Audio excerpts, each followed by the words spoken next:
오늘의 주요 뉴스입니다. 김천시가 경북도 내 지자체 가운데 처음으로 복지재단을 공식 출범했습니다. 올해 성주 참외 전체 매출액이 약 5,500억 원으로 역대 최고를 달성했습니다. 참외 재배 농가 10곳 중 4곳은 억대 매출을 올렸습니다. 구미국방벤처센터가 방위산업 분야 중소벤처기업 6곳과 신규 사업 지원을 위한 협약을 체결했습니다.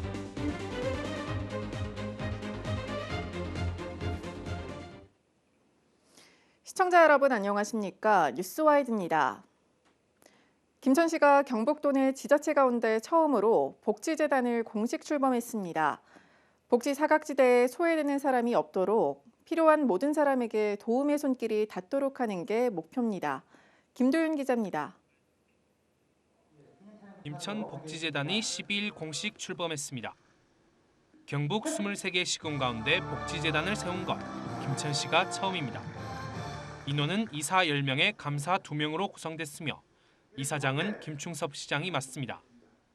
시는 복지재단에 5년간 35억 원의 예산을 출연하는데 기금 조성이 완료되면 새로운 사무실 공간을 마련하고 직원을 채용하게 됩니다. 그때까지는 시청 복지기획과 공무원들이 재단 업무를 겸직합니다. 재단에서는 사각지대 없는 김천형 복지실현을 목표로 중앙정부의 복지 서비스 체계에서 소외된 대상자를 발굴하는 데 주력한다는 방침입니다. 숫자나 서류상에 나온 정보로 도움 여부를 결정하는 것이 아니라 실제 현장을 찾아 어려움을 살피고 도움이 필요한 모든 사람들에게 복지의 손길이 미치도록 하는 겁니다. 현재 복지 시스템은 중앙정부의 정책 중심으로 돼 있어서 일선 복지 현장에서는 사각지대가 발생하는 경우가 많이 있습니다. 그래서 갑작스러운 위기를 당해서 어려움을 겪고 있는 시민들을 도와줄 방법을 고민하다가 김천복지재단을 설립하게 되었습니다. 김천복지재단은 출범과 함께 시민과 지역기업의 자발적인 기부 등을 독려해 지역 공동체에서 발생하는 다양한 문제를 해결하는 데 노력할 계획입니다. 이와 함께 복지 관련 시민교육도 확대해 민간 전문 인력 양성에도 나설 예정입니다. HCN 뉴스 김도리입니다. 올해 성주 참외 재배 농가 10곳 중 4곳이 억대 매출을 올렸습니다. 덩달아 올해 성주 참외 전체 매출액도 약 5,500억 원으로 역대 최고를 달성했습니다. 전복은 기자의 보도입니다. 5,532억 원, 올해 성주 참외 매출액이자 51년 재배 역사상 가장 많은 금액입니다. 코로나19 장기화로 경쟁 상품인 오렌지 등 수입 과일이 줄면서 자연스레 참외 수요가 늘었고 택배로 참외를 찾는 고객도 지난해보다 60%가량 많아졌습니다. 여기에 올해는 참외 생육에 알맞은 기후 조건이 갖춰져 고품질 참외가 늘어난 것도 한몫했습니다. 코로나19로 인한 수입 과일의 감소로 국내 과일인 성주 참외 소비의 증가 및 가격 상승이 동반되었고 지역 농협 중심의 통합 마케팅이 판매 소비 촉진에 큰 역할을 하였습니다. 2018년 매출액 4천억 원대에 머물던 성주 참외는 2019년부터 연매출 5천억 원을 이어가고 있습니다. 특히 올해는 참외 재배 농가 10곳 중 4곳이 억대 매출을 올렸습니다. 지난해보다 억대 분홍이 382곳 늘었고 3억 원 이상 매출을 올린 농가도 111곳에 달합니다. 성주군은 태국과 러시아 등 해외 시장과 라이브 커머스를 활용해 판로를 늘릴 계획입니다. 고품질 참외 생산을 위하여 시설운의 현대화 사업에 추진하는 데 90억 원을 확대 편성하였고 라이브 커머스 등의 온라인 매체를 통한 공격적인 마케팅으로 변화된 소비 트렌드를 반영하여 참외 유통의 다변화를 모색하겠다는 계획으로 참외 하나로 3년 연속 연매출 5천억 원을 달성한 성주군.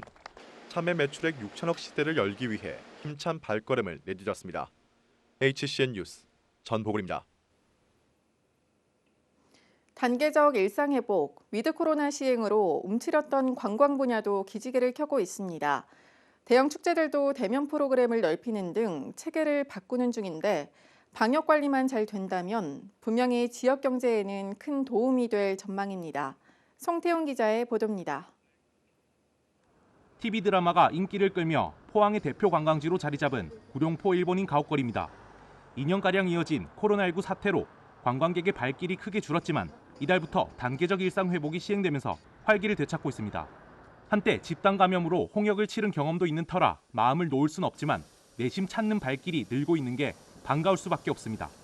기대를 많이 해야 되죠. 왜 그러냐면 구룡포에는 요 박달대게, 뭐 일반 대게, 홍게, 또 과메기 겨울에 한철이니까 지금은 많이 매출을 많이 올려야 우리가 1년 내에 먹고 살 수가 있어요. 지역 대표 먹거리인 과메기와 대게가 때마침 제철을 맞은 곳도 호재입니다. 비대면 트렌드에 택배 등 오프라인으로만 판로를 개척해야 했던 관련 업계는 숨통이 트인 거나 마찬가지입니다.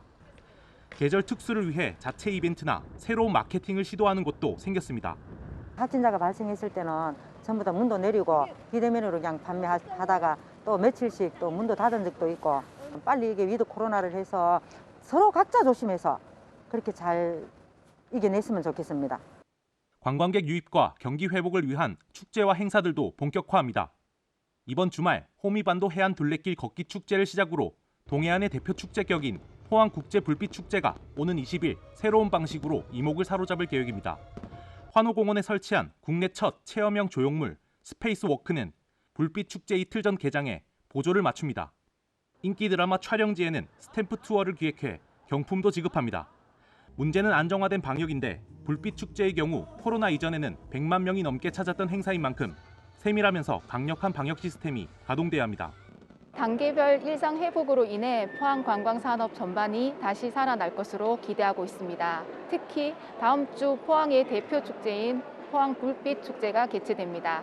철저한 방역을 바탕으로 힐링 축제, 지역 경제형 축제가 될 수 있도록 단계적 일상 회복에 속도가 붙으면서 움츠러들었던 지역 관광 산업 분야도 전환점을 맞고 있습니다. HCN 뉴스 송태웅입니다. 이어서 코로나19 소식입니다. 10일 0시 기준 경북에서는 코로나19 신규 확진자 41명이 추가됐습니다. 안동에서 12명, 포항 7명, 김천과 성주 각 3명씩 확진자가 발생했고 고령 2명, 구미와 칠곡에서도 1명씩 확진됐습니다. 김천 학교 관련 1명이 추가돼 관련 확진자는 지금까지 56명이 나왔고 고령 요양원 관련 확진자도 1명 늘어 모두 75명이 됐습니다. 경북에서는 최근 일주일간 하루 평균 48.9명이 확진됐고 현재 2,100여 명이 자가격리 중에 있습니다. 단계적 일상 회복, 위드 코로나 효과로 자영업 매출이 회복세를 보이고 있습니다. 대구경북연구원이 카드사 매출액을 분석한 결과 위드 코로나 시행 일주일 동안 경북의 매출액이 1.7% 오른 것으로 나타났습니다. 특히 영화, 공연 분야 매출이 지난해 같은 기간보다 7.9% 올랐고 노래방과 실내 운동 시설의 매출도 상승세를 보였습니다.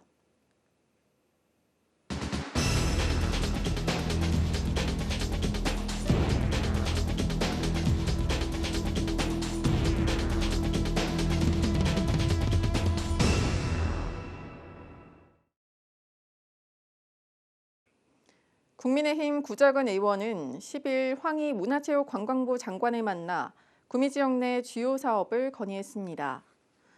이날 구자근 의원은 문체부 장관에게 국립구미국악원 유치와 지역특화 관광 콘텐츠 개발 사업 추진, K라면 테마파크 조성 등을 건의하고 예산 지원을 요청했습니다.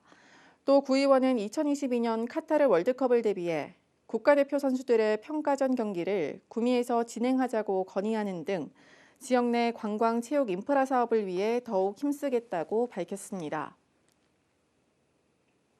구미시와 국방기술진흥연구소가 공동 운영하는 구미 국방벤처센터가 지난 11일 방위산업 분야 중소벤처기업 6곳과 신규 사업 지원을 위한 협약을 체결했습니다.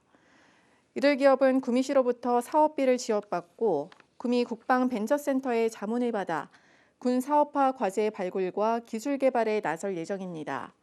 국방벤처센터 관계자는 구미 지역 중소벤처기업들의 방위산업 진입을 돕기 위해 최선을 다해 노력하겠다고 밝혔습니다. 구미대학교가 최근 공학계열 학생들이 취업 의뢰기업이 크게 증가했다고 밝혔습니다. 취업 의뢰기업은 올해 사업 규모를 확장하는 대기업과 우수 중견기업으로 채용 규모가 1,500여 명에 달한다고 전했습니다. 이는 지난해보다 40% 늘어난 수치로 올해 졸업한 구미대 공학 계열 학생들의 취업률은 80%를 웃도는 것으로 집계됐습니다. 구미대는 반도체와 2차 전지 등 대기업들의 대규모 투자에 발맞춰 우수한 인재 양성을 위해 힘쓰겠다고 밝혔습니다. 상주시 함상읍에 있는 한국한복진흥원에서는 이달 23일까지 세계 전통문화체험전 12지신이 입은 세계문화기획전시를 무료로 진행합니다. 이번 전시회는 전 세계에 퍼져 있는 띠문화와 전통 복식을 융합한 각국 전통 옷차림이 전시됩니다. 세계 전통 의상을 입고 사진 찍기와 3D 프린트로 12지신을 직접 만들어보는 체험 등 각종 단위 관람객을 위한 다양한 프로그램도 즐길 수 있습니다. 상주시는 오는 15일까지 전국 롯데마트 350곳 매장에서 상주 샤인머스켓 특가 판매전을 엽니다. 이번 특가 판매전은 상주시의 대표 농산물인 샤인머스켓 소비 촉진을 위해 마련됐으며 샤인머스켓 1.5kg을 시중가보다 20%가량 저렴한 2만 원 아래로 구매할 수 있습니다. 롯데마트 관계자는 샤인머스켓이 롯데마트 과일 매출 순위에서 2019년에는 2위, 지난해 1위를 차지하는 등 소비자들에게 큰 인기를 끌고 있다고 말했습니다. 문화체육관광부 장관기 제42회 전국 육상경기 대회가 10일 개막해 오는 16일까지 구미 시민운동장에서 열립니다. 이번 대회에서는 고등부 43종목과 초중등부 49종목 등 총 3,200여 명의 선수단이 참가합니다. 대한육상연맹이 주최하는 이번 대회는 올해 마지막 공식 육상경기 대회입니다. 코로나19 확산 방지를 위해 모든 경기는 무관중 경기로 개최되며 주요 경기는 육상연맹 유튜브 채널을 통해 관람할 수 있습니다. 상주시 농업기술센터 농촌지원과 생활자원팀이 2021년 농촌진흥사업 우수팀으로 선정됐습니다. 농기센터 생활자원팀은 지역 전통 농촌자원을 활용한 시의전서와 농가 맛집 등의 사업을 추진한 점과 치유 농업 등 농작업 환경 개선 사업 등의 실적에서 높은 평가를 받았습니다. 이상으로 HCN 세로넷 방송 뉴스와이드를 마칩니다. 시청해주신 여러분 고맙습니다.